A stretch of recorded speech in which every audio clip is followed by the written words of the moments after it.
La paix de Dieu soit avec vous. Et je rends grâce au Seigneur et de l'opportunité qu'il nous a donnée, encore une fois ce matin, d'être réunis en sa présence pour le louer. Nous avons élevé nos voix vers le Seigneur pour l'adorer. Nous l'avons également adoré avec nos dîmes et nos offrandes. Maintenant, nous en sommes venus au moment où nous allons partager sa parole. Et c'est un moment important dans la mesure où c'est toujours un privilège pour un enfant de Dieu d'avoir l'opportunité d'examiner et de partager la parole de Dieu, que ce soit avec des collègues au travail, que ce soit avec des étrangers dans la rue, comme le fait si bien notre sœur, et elle ne va pas aimer ça, Marie-Chantal Toupin, Marie-Rose Toupin, qui prêche tout le temps, qui donne la parole à tout le monde. Et c'est pour nous une opportunité aussi, un privilège d'avoir partagé la parole dans nos propres familles, avec les membres de nos familles. Et de ce fait, moi, je prends toute la mesure du privilège qui est le mien ce matin, d'avoir à le faire avec vous, entre frères et sœurs. Et en cette occasion, moi, ce que j'aurais vraiment aimé, c'est de pouvoir arriver à vous parler de grandes choses, des choses que vous ne sachiez pas. Mais il se trouve que nous allons parler de choses très simples. D'accord, de choses très simples. Et ça veut dire, quand je dis très simple, c'est des choses que vous avez déjà entendues 1000 fois, que vous avez déjà vous-même enseigné à d'autres gens. Et la seule consolation que nous allons avoir dans ça, c'est le fait que ce sont des choses, ce sont des enseignements qui méritent d'être répétés. Il y a des enseignements, nous avons besoin de les répéter encore.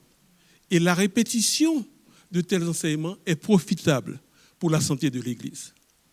Nous écoutons, nous parlons, après nous oublions.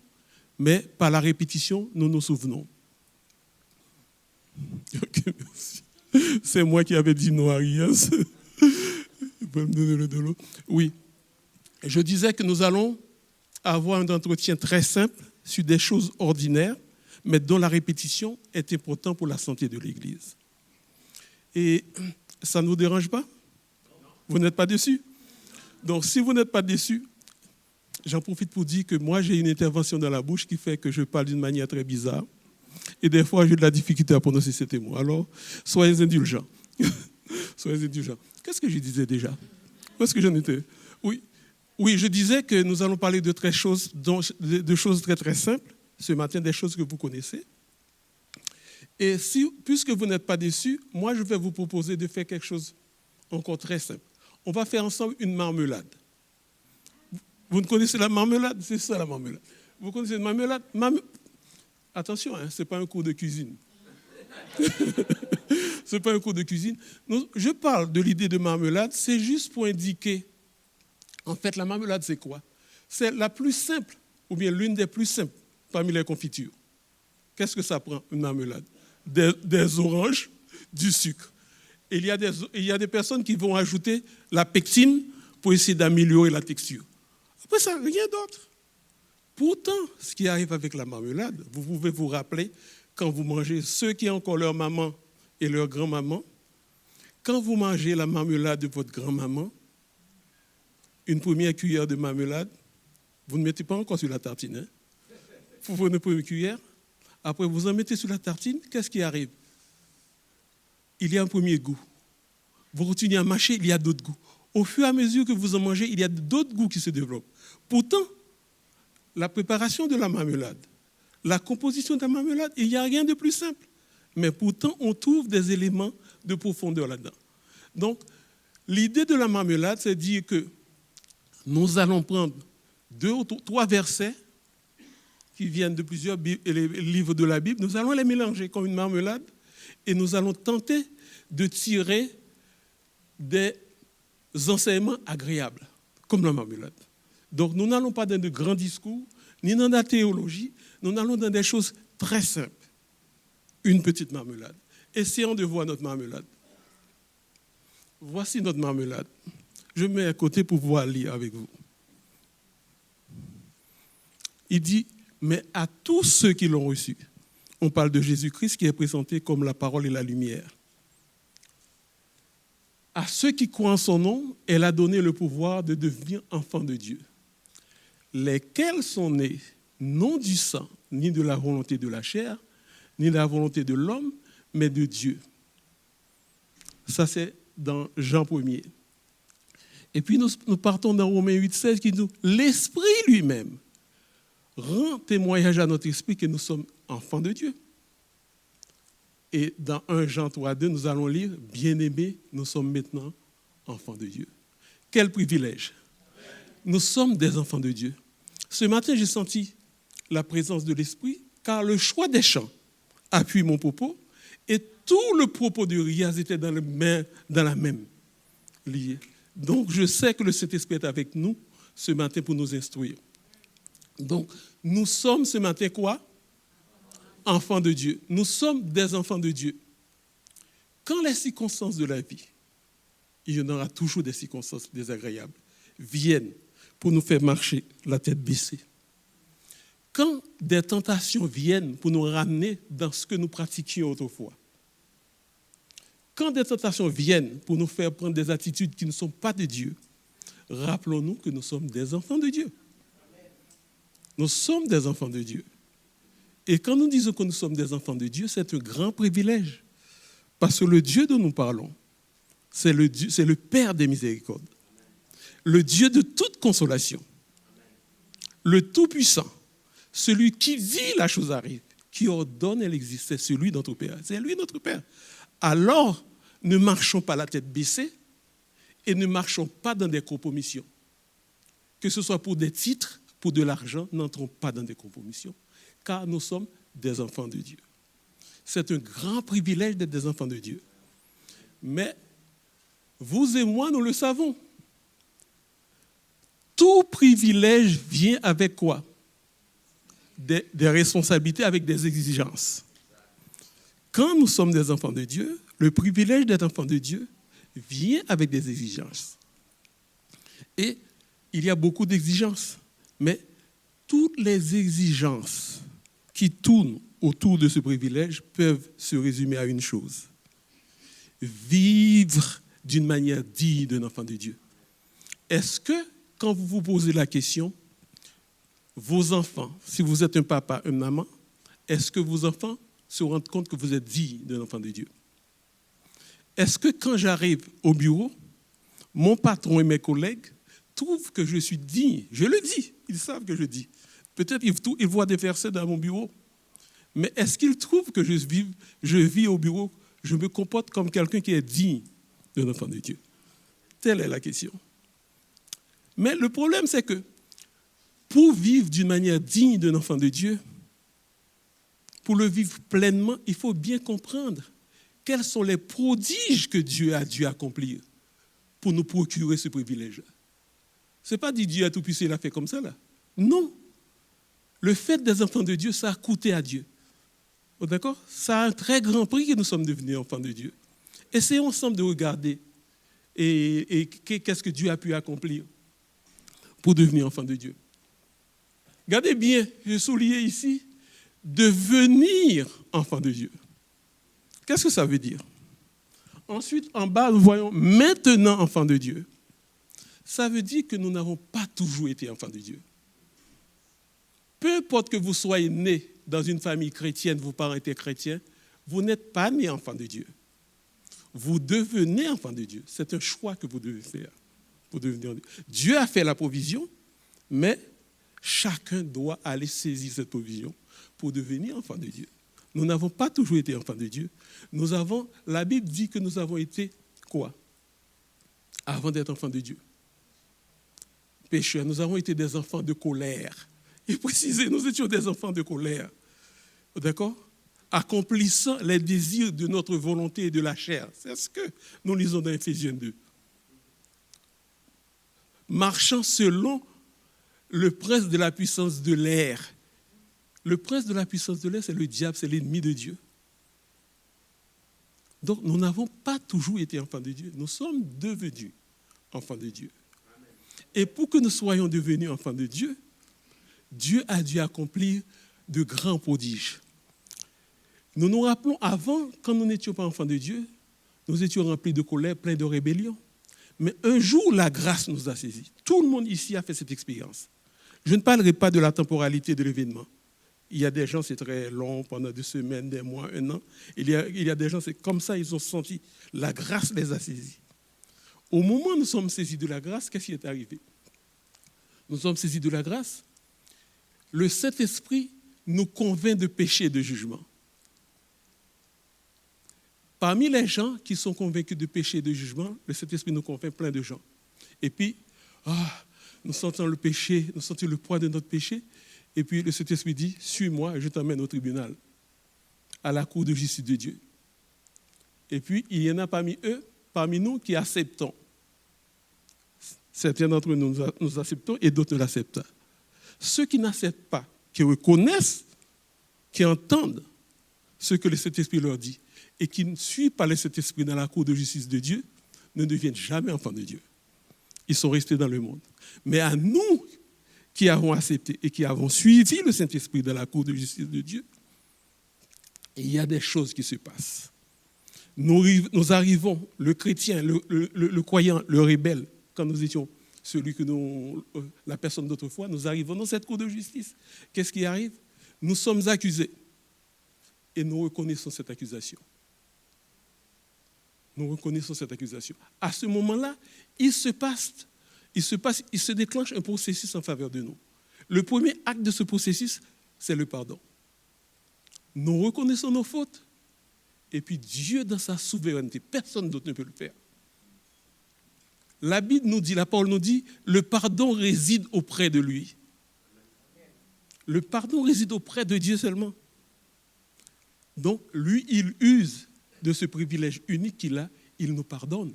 Et au moment où il nous pardonne, nous avons une expérience extraordinaire. Nous nous sentons légers. Tous les fardeaux de la vie que nous ressentions sur nos épaules sont élevés automatiquement, comme ça en un clin d'œil. Nous nous sentons légers. C'est comme si nous venons d'arriver sur la terre, nous voyons que le ciel est bleu, le chant des oiseaux c'est beau, tout est bon, nous vivons gentils, les gens à notre travail ne nous reconnaissent pas, nous nous sentons vraiment délivrés. C'est le pardon de Dieu. Mais, comme vous l'avez dit tantôt, nous étions des pécheurs. Ça veut dire que nous avions des choses qui étaient portées dans nos dossiers. Moi, il y a une émission que je regarde souvent, c'est Douane sous haute surveillance. Il y a des gens qui regardent. Et souvent, je vois des pères de famille, des gens qui viennent des États-Unis, qui veulent entrer au Canada. C'est des gens à 18 ans, ils se sont battus dans un club. Ou bien c'est un père de famille qui a fait de la violence familiale, conjugale, comme on dit. Il a tapé son épouse des affaires de ce genre. Après, son épouse l'a pardonné, ils sont revenus ensemble, ça fonctionne. Mais ils pensent que tout est correct. Tout n'est pas correct. Un bon matin, ils prennent toute la famille, on va au Canada. Ils arrivent à la frontière, qu'est-ce qui arrive? On prend leur dossier, on regarde dans leur dossier. Violence conjugale. Quand tu avais 18 ans, on t'a attesté avec de la marijuana dans ta voiture. Tout ça, c'est resté dans ton dossier.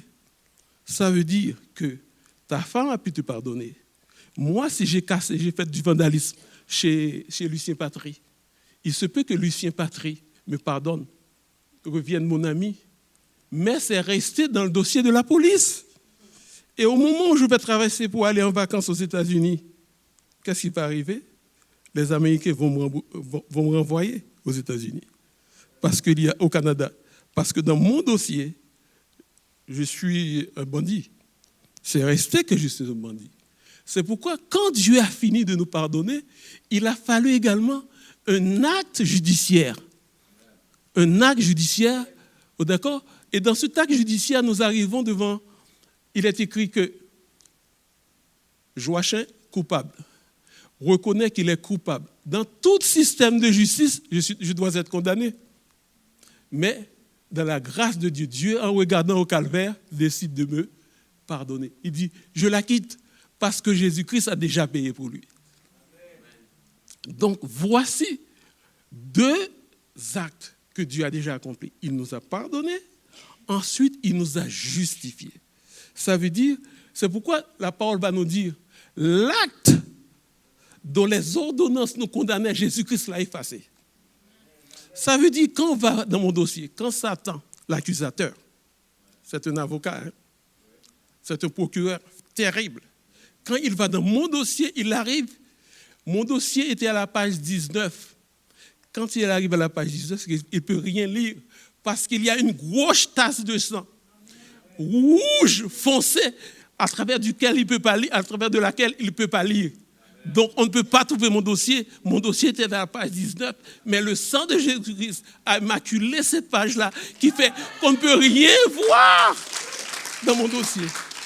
L'acte dont les ordonnances m'accusaient, Jésus-Christ l'a effacé. Mais raisonnons ensemble. Si j'étais violent, si j'étais voleur ou impudique,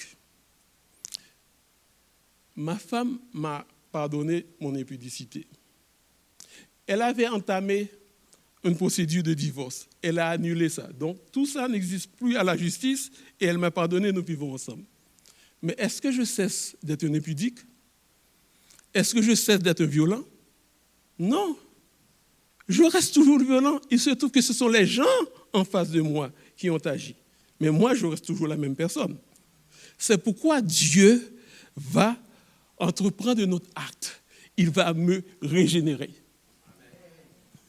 C'est un acte de transformation. Il va me régénérer. En me régénérant, qu'est-ce que ça va faire? Il va me régénérer parce que Dieu m'a créé comment? En 3 parties.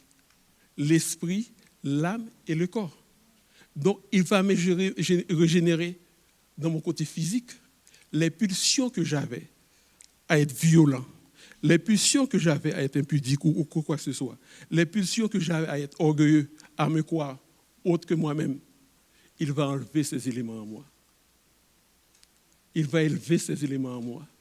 Mais en même temps, lorsque Adam, mes parents, ont péché, nous avons perdu cette relation, d'accord, de justice avec Dieu, spirituelle.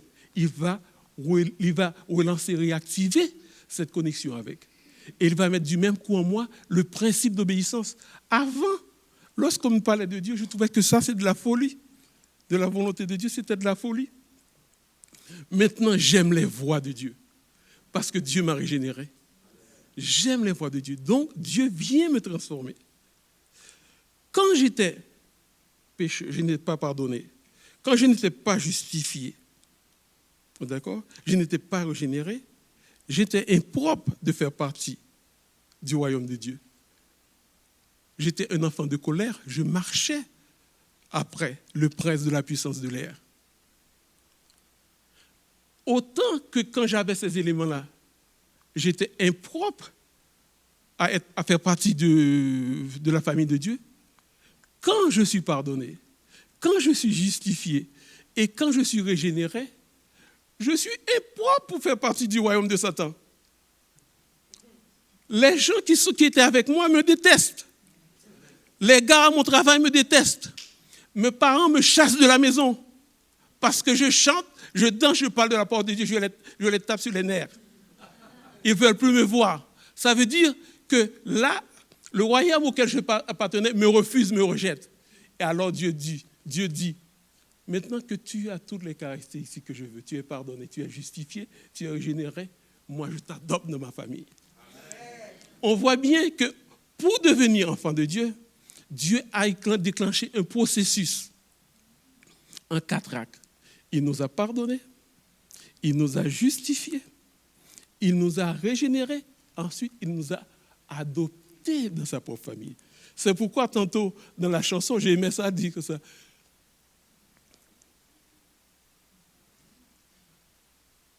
La chanson dit que Dieu, il dit quel grand miracle qu'un Dieu si grand ait pu penser à moi. Et que son fils est devenu mon frère. Jésus-Christ est devenu mon frère. D'accord? C'est pourquoi des fois, il m'arrive de penser que je suis enfant de Dieu. Les gens ne m'ont jamais rien dit, mais je pense qu'ils pensent que je suis fou. Parce que je suis au bureau, des fois, il m'arrive, je suis puis je sens que je suis enfant de Dieu, puis je commence à marcher comme un modèle. Si j'ai mon veston, je commence à tirer mon veston, à marcher comme ça, à faire des trucs bizarres. Parce que je me sens tellement fier. Une fois, je faisais le tour de mon quartier, et puis tout à coup, l'esprit vient dans mon cœur et me dit, tu es enfant de Dieu. Et puis je me mets à marcher comme ça, la main en l'air. Je pense que les voisins qui étaient dans la fenêtre disent, ouh, ça n'a pas fait longtemps qu'on va le trouver à l'asile psychiatrique. Mais quand Dieu conçoit là, c'est tellement un grand privilège, on se sent bien dans ça. Donc, il a fait des choses.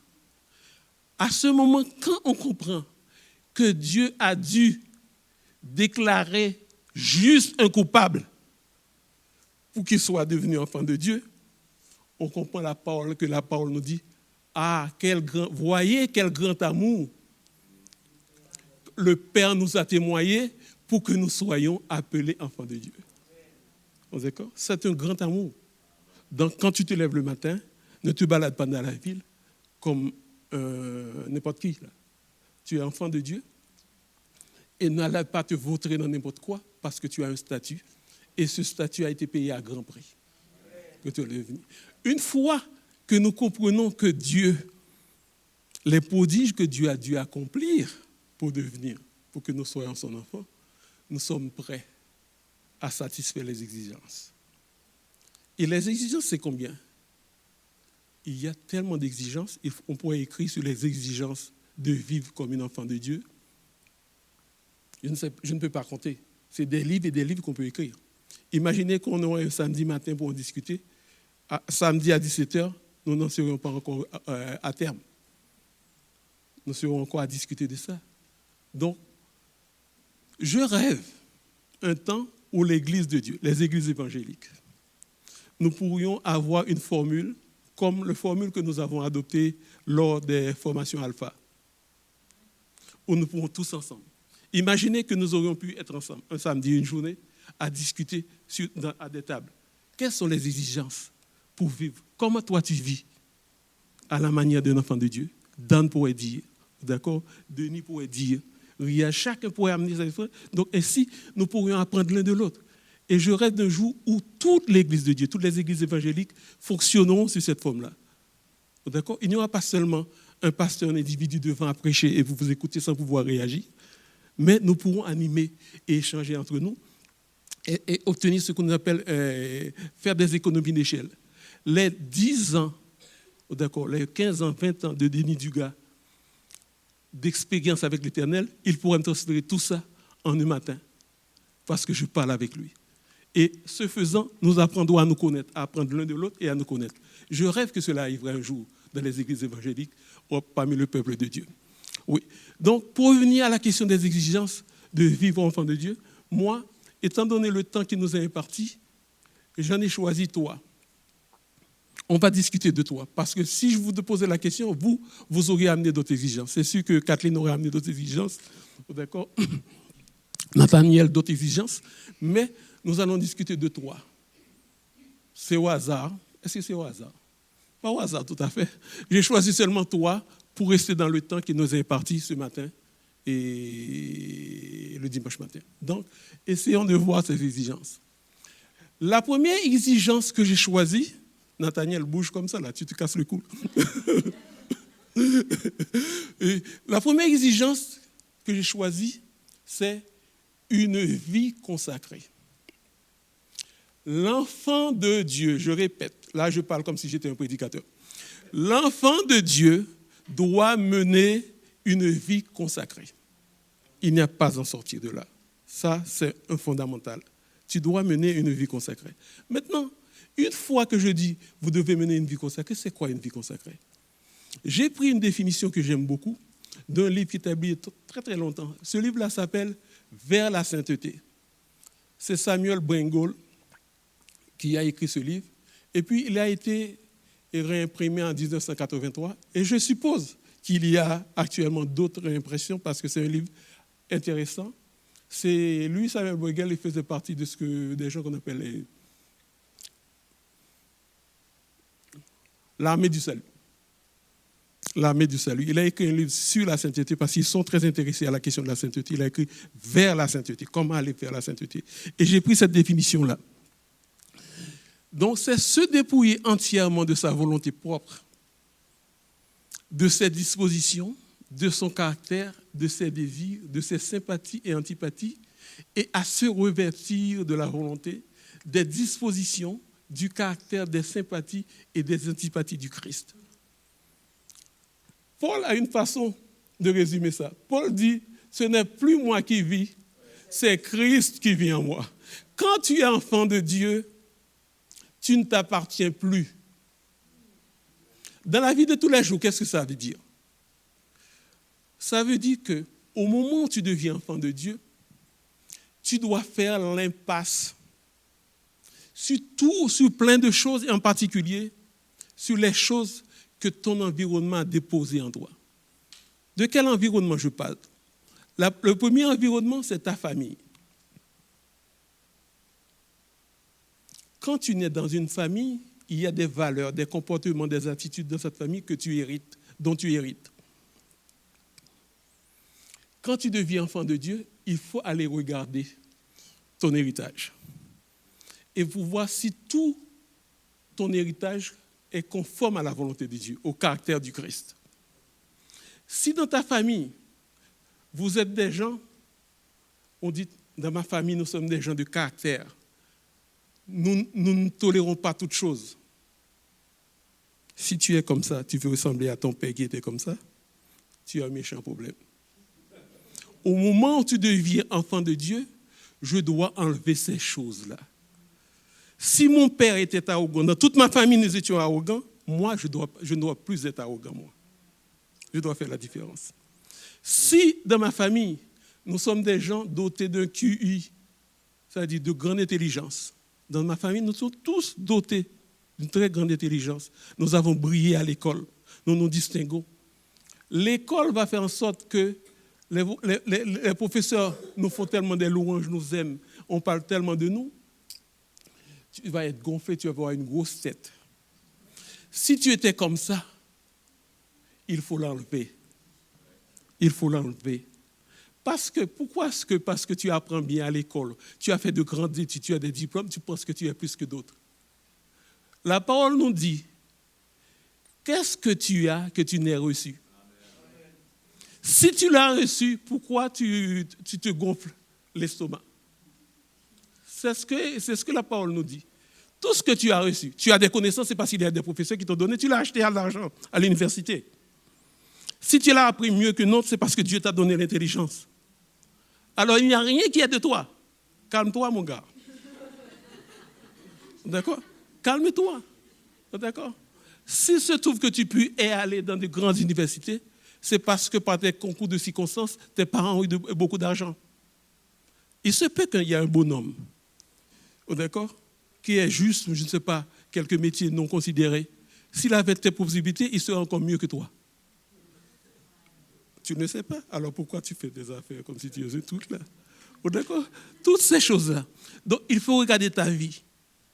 Regarde ta vie, ça demande une certaine vigilance, une certaine introspection. Quand tu deviens enfant de Dieu, pour mener une vie consacrée, il faut avoir de l'introspection. Pour t'examiner, pour voir en toi quelles sont les choses que j'aime, que je chéris, qui ne sont pas de Dieu. Et cette vie consacrée va me demander d'abandonner toutes les choses que j'aimais, que Jésus-Christ n'aime pas. D'accord? Toutes les choses que je haïssais, mais que Jésus-Christ aime, d'apprendre à les aimer. C'est ce qui est dit ici. Si Jésus-Christ aime quelque chose, moi je ne l'aime pas, je dois faire l'impasse sur mon antipathie pour aimer cette affaire-là. Parce que c'est ce qu'aime Jésus-Christ. D'accord? C'est ce qu'aime Jésus-Christ. Et en plus de l'introspection, ça demande de l'ouverture. De l'ouverture et le choix de nos amis.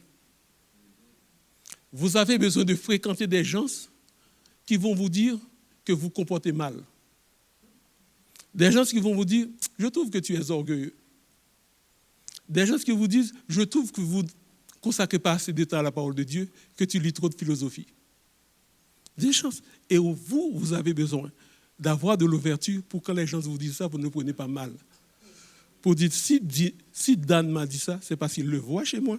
Pourquoi tu dis ça, Dan? Et puis Dan va me donner des exemples. Et quand je vois que c'est une réalité, je dis, Dan, est-ce que tu peux prier avec moi? de dire à mon épouse de prier avec moi parce que, voilà, je viens découvrir. Le Saint-Esprit a utilisé Dan pour découvrir quelque chose dans ma vie qui n'est pas selon ses desseins. Et là, je dois travailler sur ça. Donc, c'est ça, avoir une vie consacrée. Ça veut dire que je fais l'impasse sur tout ce qui vient de moi. Et le problème, quand nous n'avons pas une vie totalement consacrée, nous sommes un danger pour nous-mêmes et nous sommes un danger pour l'Église.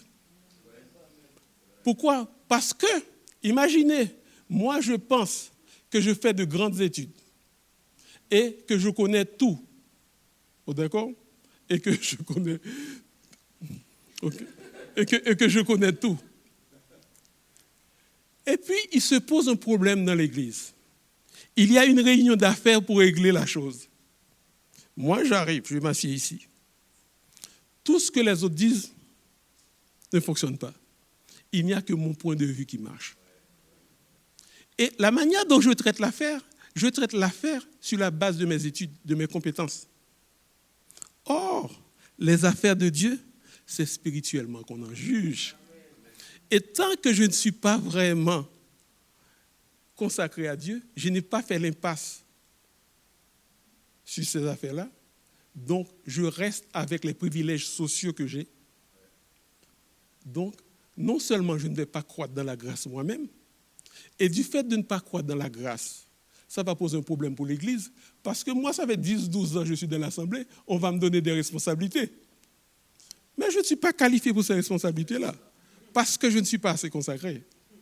Et ce n'est de la responsabilité de personne de faire un test. Ce test n'existe pas, de faire un test de consécration pour savoir si je suis consacré. On va me donner des responsabilités parce que je montre que j'ai l'amour pour Dieu. Je fais des affaires, ça fait 12 ans que je suis ici. Il n'y a pas de scandale à mon propos. On me donne des responsabilités. Mais je ne suis pas assez consacré pour ces responsabilités. Et je fais un jour ou l'autre créer un gros problème dans l'Assemblée.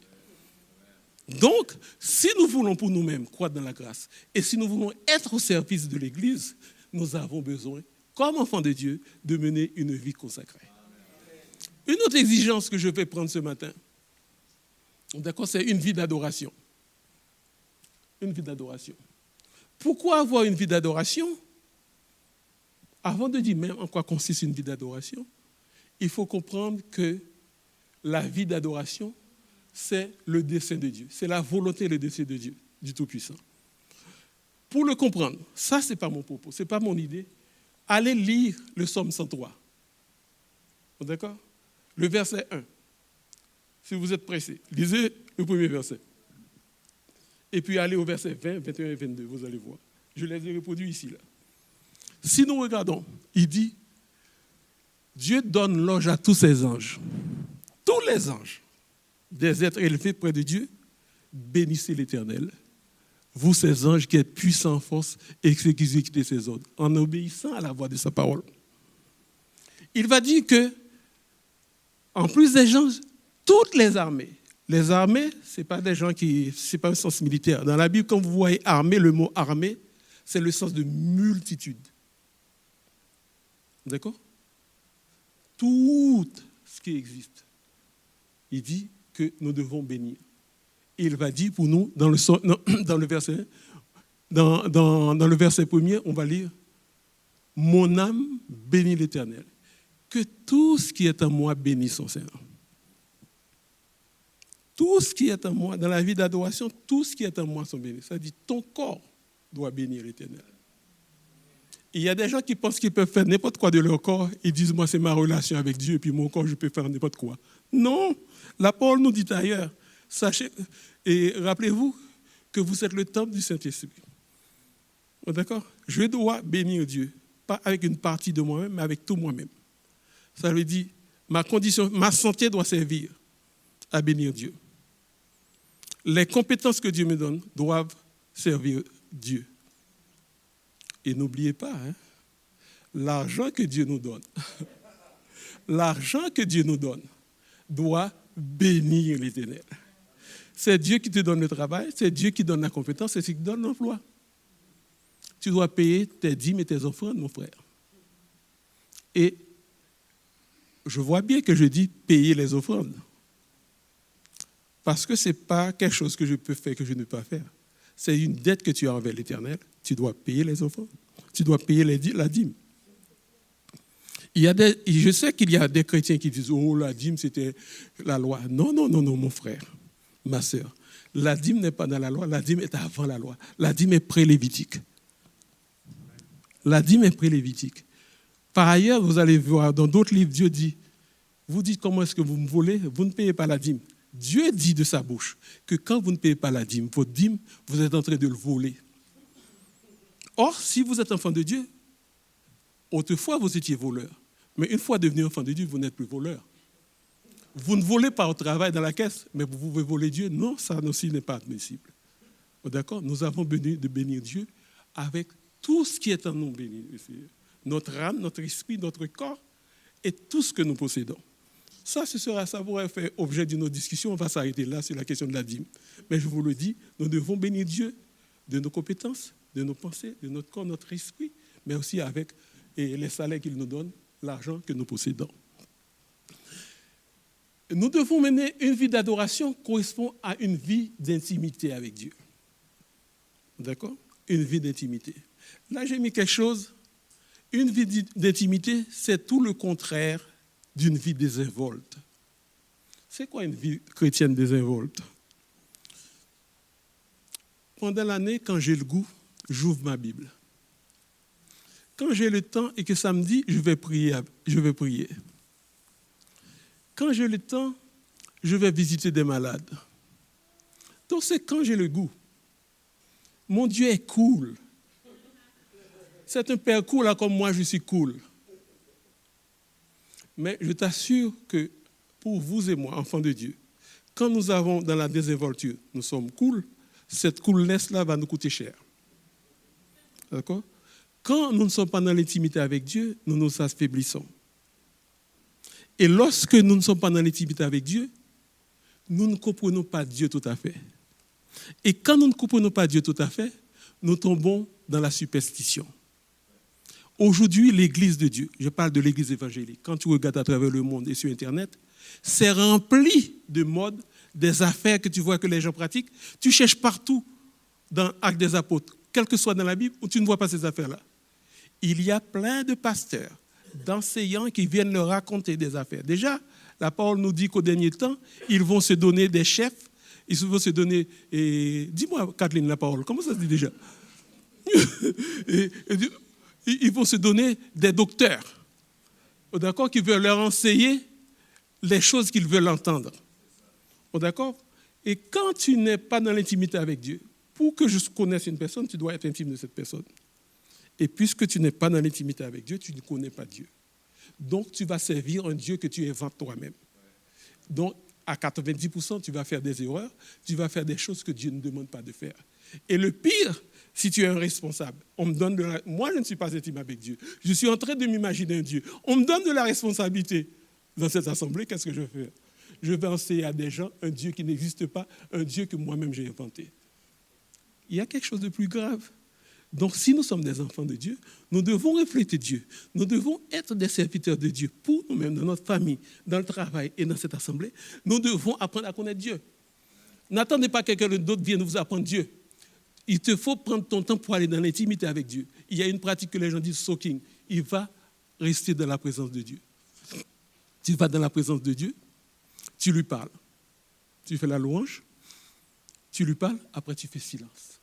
Il faut qu'il lui te parle. C'est une conversation. Souvent, nous allons dans la présence de Dieu avec une liste d'épiceries comme ça, et puis nous parlons, quand nous avons fini de parler, nous nous tournons.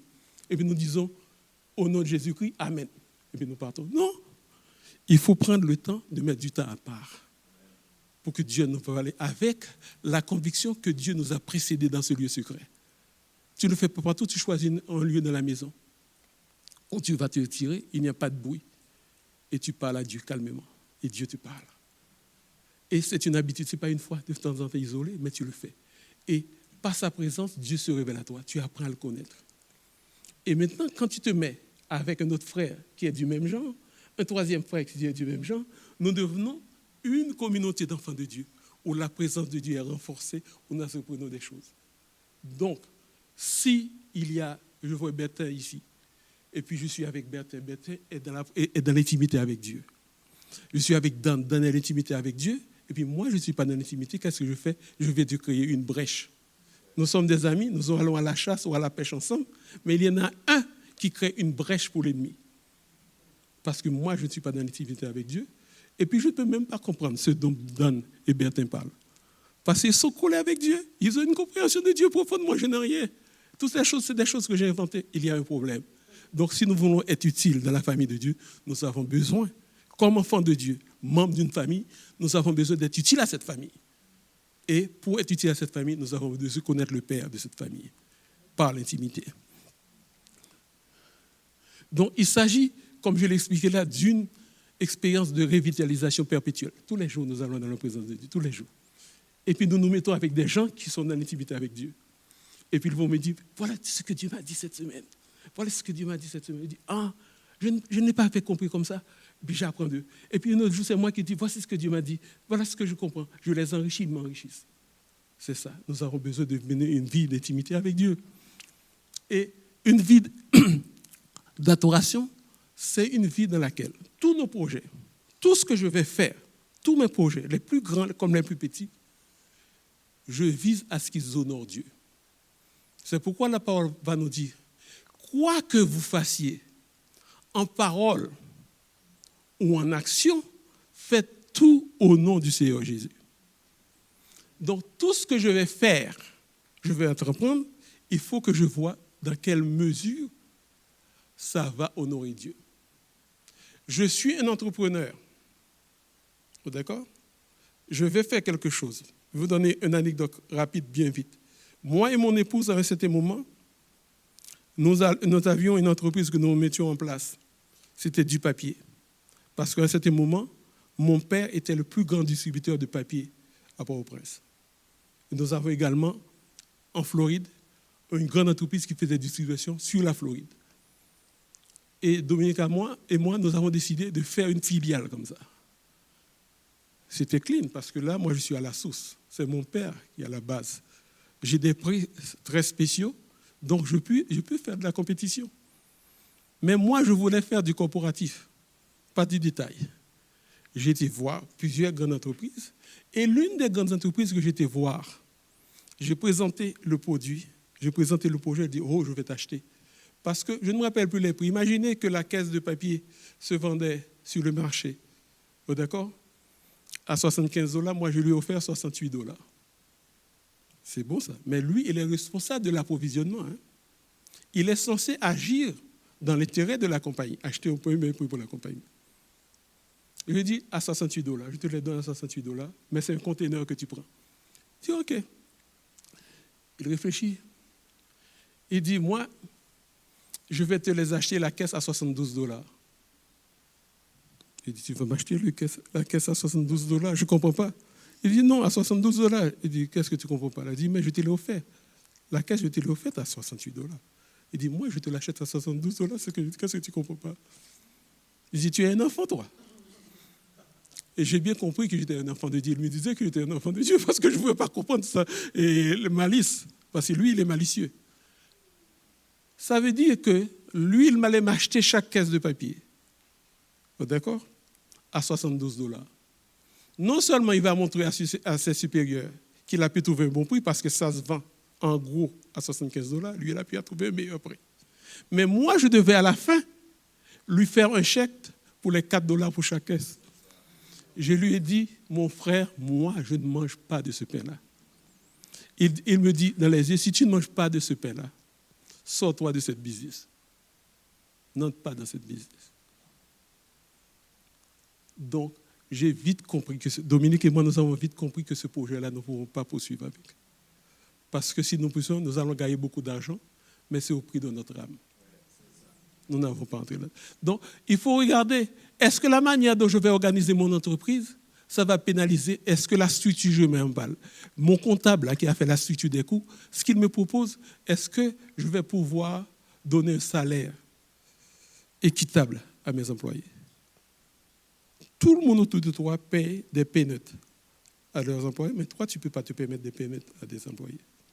Le salaire que tu donnes à tes employés doit être, le traitement de tes employés doit être différencié par rapport à ceux qui ne connaissent pas Dieu. Donc, dans tout ce que tu vas faire, il faut regarder, est-ce que ce que je fais là honore Dieu? Tu veux faire une croisade pour l'Éternel? Assieds-toi pour regarder si c'est pour l'Éternel que tu le fais ou bien pour toi, pour qu'on parle que tu es un grand pasteur. Souvent, on le fait pour être un grand pasteur, être reconnu. D'accord? On peut se présenter comme grand pasteur, comme prophète, comme ceci, comme cela.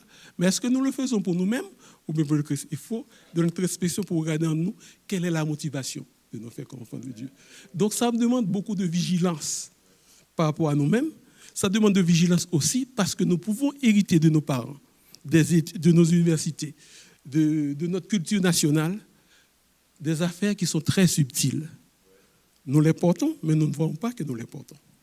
Donc c'est pourquoi nous avons besoin d'être très vigilants avec nous-mêmes et de fréquenter des gens qui ont le discernement de l'Esprit de Dieu et qui sont assez ouverts pour nous le dire, afin que nous puissions prospérer. Et le temps passe, avance, nous allons prendre la dernière exigence. La dernière exigence, comme enfants de Dieu, nous devons nous rappeler que la famille de Dieu, l'expression, je dis, de la famille de Dieu, c'est l'Église. L'Église est l'expression de la famille de Dieu.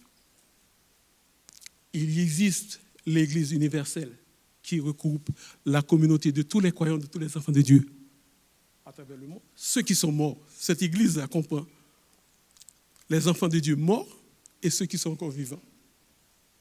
Et puis, il y a l'Église locale qui regroupe dans le temps, une partie des enfants de Dieu. Comme notre assemblée, d'accord, c'est la famille de Dieu. Maintenant, quand nous reconnaissons que nous sommes des enfants de Dieu et que nous constituons une assemblée, cette assemblée est une famille de Dieu.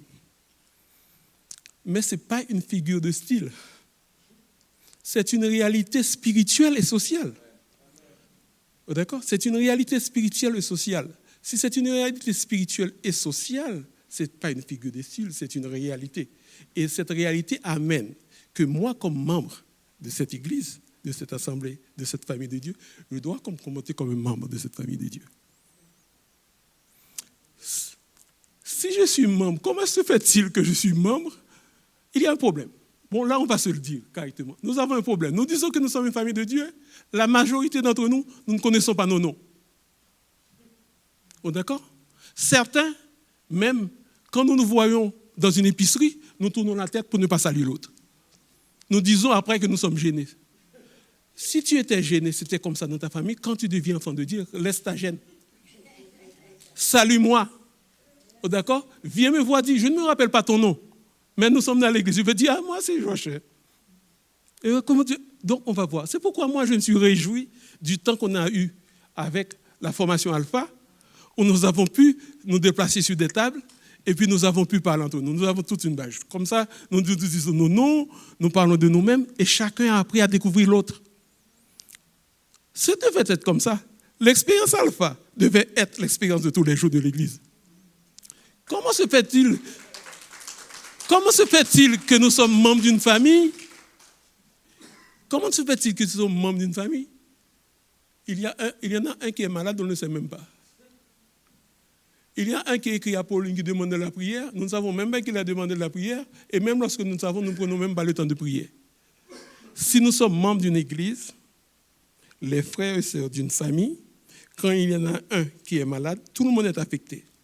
Quand il y en a un qui est en joie, qui a du succès dans son travail, là aussi, hein, quand vous êtes malade, vous nous le dites, mais quand vous avez du succès dans votre travail, il faut nous le dire aussi, pour que nous puissions nous réjouir avec vous aussi. Quand vous avez augmenté votre salaire, augmentez votre dîme aussi. Parce que c'est 10%. C'est 10%, c'est la même quantité. Hein. C'est simple. Donc, nous sommes membres d'une église. Nous sommes frères et sœurs. Ce n'est pas une figure de style. Dan, c'est mon frère. Riaz est mon frère. Kathleen est ma sœur. Nathaniel est ma sœur. Pour Mathieu, je ne sais pas. Oui, Mathieu est mon frère. D'accord? On se taquine tout le temps. D'accord? Bertin, c'est mon souffle-douleur. Tu comprends? Dès que je le vois, c'est mon souffle-douleur. Là. Je taquine tout le temps. Je dis, oh, Joachim. Donc, c'est pour ça nous devons être frères et sœurs. Et nous devons un jour, ce que je souhaite, c'est que les pasteurs ici fassent une rencontre samedi avec des baies, avec de la nourriture. Nous nous asseyons pour nous dire, qu'est-ce que c'est qu'une famille? Qu'est-ce que nous devons faire entre nous pour que nous vivions comme des frères et sœurs? Bon, d'accord. Et ensuite, si c'est une famille, je pense l'avoir écrit, ce n'est pas un lieu de promenade. Ça veut dire, tu viens ici. Quand tu es d'une autre église, oui, tu peux nous visiter. Bon, d'accord? Nous t'accueillons dans notre famille. Nous, comme membres de cette assemblée, nous sommes membres d'une famille. Nous pouvons aller visiter d'autres assemblées. Mais quand tu es enfant de Dieu, il faut que tu sois rattaché à une église locale. Tu ne peux pas t'amuser à te promener dans toute l'Estrie. Chaque dimanche, tu es dans une église. Tu n'es pas la famille de Dieu. C'est quoi cette affaire? Je peux le dire ça. La famille de Dieu, c'est une expression sociale et c'est l'église locale. Tu dois être attaché dans une église locale pour développer tes dons. Les dons que Dieu t'a donné, les capacités qu'il t'a données, les ressources qu'il t'a données, il t'a demandé de prendre et de te promener dans la ville. D'accord? Ce n'est pas seulement pour aller en vacances. Tout ce que Dieu te donne a besoin d'être investi quelque part et l'église locale est le lieu où il faut investir les ressources et les compétences que Dieu donne. Ce n'est pas un lieu de promenade. Donc, on vient dans ça, ce n'est pas un lieu de promenade. Tu dois t'attacher à l'église et quand tu t'attaches à l'église, tu dis que c'est ma famille. Et dans cette famille, les gens ici ont des responsabilités envers moi. Moi, j'ai des responsabilités envers eux et je suis redevable. C'est ce mot, je vois, qui est faible dans l'église au Québec. La question de la redevabilité. Oh, d'accord? Moi, je suis dans ce pays très longtemps. D'ailleurs, je suis né au Lac-Saint-Jean. Donc, mais dans certains pays, quand tu es membre d'une famille, je te dis comment ça se passe, par exemple, en Haïti, à Port-au-Prince. Quand tu es membre d'une église, si tu es malade et que tes parents ou tes frères et sœurs ne sont pas chrétiens, l'église s'arrange pour prendre soin de toi et non tes frères et sœurs. D'accord? Non tes frères et sœurs. S'il y a une femme, un couple dont le mari est mort, l'église s'arrange pour payer la scolarité des enfants, pour venir en aide. Donc, on a la conscience de cette histoire de famille. Et cette question de famille, nous devons juger vraiment ça. Et ça va faire un culte agréable devant Dieu si nous vivons comme une famille. Parce qu'il nous a amenés dans sa famille. Il nous a adoptés. Et ça lui fait de la peine de voir que nous ne vivons pas comme une famille. Nous devons vivre comme une famille. L'église n'est pas un lieu de passage. Nous n'allons pas venir ici aujourd'hui, aller ailleurs. Non, nous nous attachons à ici et nous faisons fructifier ici, capitaliser tout ce que Dieu nous a donné comme ressources dans l'Assemblée au bénéfice de toute l'Assemblée. Et le dernier point, je dis que l'église n'est pas un lunch gratuit. La famille n'est pas un lunch gratuit. Est-ce que tu connais un membre de la famille qui ne sert à rien à la famille? Quand tu ne sers à rien dans la famille, toute la famille, le jour de Noël, dit un tel, c'est un vaurien. Est-ce que tu veux être traité comme un vaurien? Non. Quand tu es membre de la famille, tu ne peux pas bénéficier des choses de la famille sans donner en retour. Ça veut dire, quand je suis ici membre de la famille, quand j'ai un problème, je peux mobiliser tous les membres de l'église pour prier en ma faveur. Si moi je reçois de la prière, quand on fait des appels, on vient ici. Mais nous, quand on vous demande de prier pour quelqu'un, tu ne fais rien. Est-ce que c'est bien ça? Tu bénéficies de la prière des autres, mais toi, tu n'as rien. Non, ce n'est pas possible. Tu as besoin d'être au courant de la vie de l'Église pour apporter ce dont l'Église a besoin, ce dont le frère a besoin. Tu dois être attaché à l'Église. Quand tu as besoin de ne pas t'adresser à des gens qui ne sont des mécréants, des gens qui ne croient pas en Dieu, viens d'abord t'adresser à l'Église. Parce qu'à l'Église, nous avons toutes les ressources. Nous avons le contact avec Dieu. Si nous nous mettons ensemble, nous ne sommes pas riches, mais nous pouvons aider. D'accord? Il y a des gens qui ont fait des études. Si ton enfant ne peut pas apprendre les mathématiques, il y a des gens qui peuvent aider. Ne cours pas dehors à aller chercher des ressources. À l'intérieur de l'Église, il y a plein de ressources. Pense à là. Mais toi, en retour, pense à donner à l'Église. Et quand tu t'assieds ici, dis-toi que toute l'électricité que tu vois là, ça a un coût. Le bâtiment, il y a un mortgage dessus. Comment on dit ça? Une hypothèque dessus. Donc, pour fonctionner l'Église, on a besoin d'argent. Mais cet argent ne tombe pas du ciel. D'accord? Si je ne contribue pas par mes offrandes Je ne sais pas ce qui me prend aujourd'hui, ça fait 3 fois que je reviens sur ça. Rassurez-vous, ce ne sont pas les pasteurs qui m'ont demandé de dire ça, ok? Donc, si je ne donne pas mes contributions, on ne peut pas acheter ces instruments qui te font danser et chanter. Si je ne donne pas mes contributions, on ne peut pas acheter les équipements, on ne peut pas payer l'électricité, le téléphone, et nous ne pouvons pas payer les hypothèques. Un bon jour, on va saisir l'Assemblée. Notre Dieu est grand, ça n'arrivera jamais. Et comme vous êtes des gens conscients, vous allez payer, ça n'arrivera jamais. Mais si je ne le fais pas, je ne contribue pas à la vie de l'Église. Donc, si je viens, je m'assieds et que je ne contribue pas, je suis en train de, on appelle ça en français un resquilleur. Je suis en train de m'offrir un lunch gratuit sans contribuer. Et l'enfant de Dieu ne peut pas accepter de lunch gratuit. L'enfant de Dieu veut contribuer.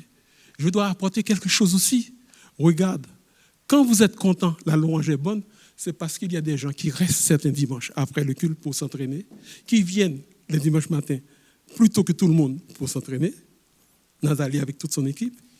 Il y a dimanche après dimanche, Claude qui est là pour faire le son, Mario a fait la projection, et puis Nadine toujours en bas à se débrouiller avec Nathaniel, avec quelques autres, à enseigner les enfants.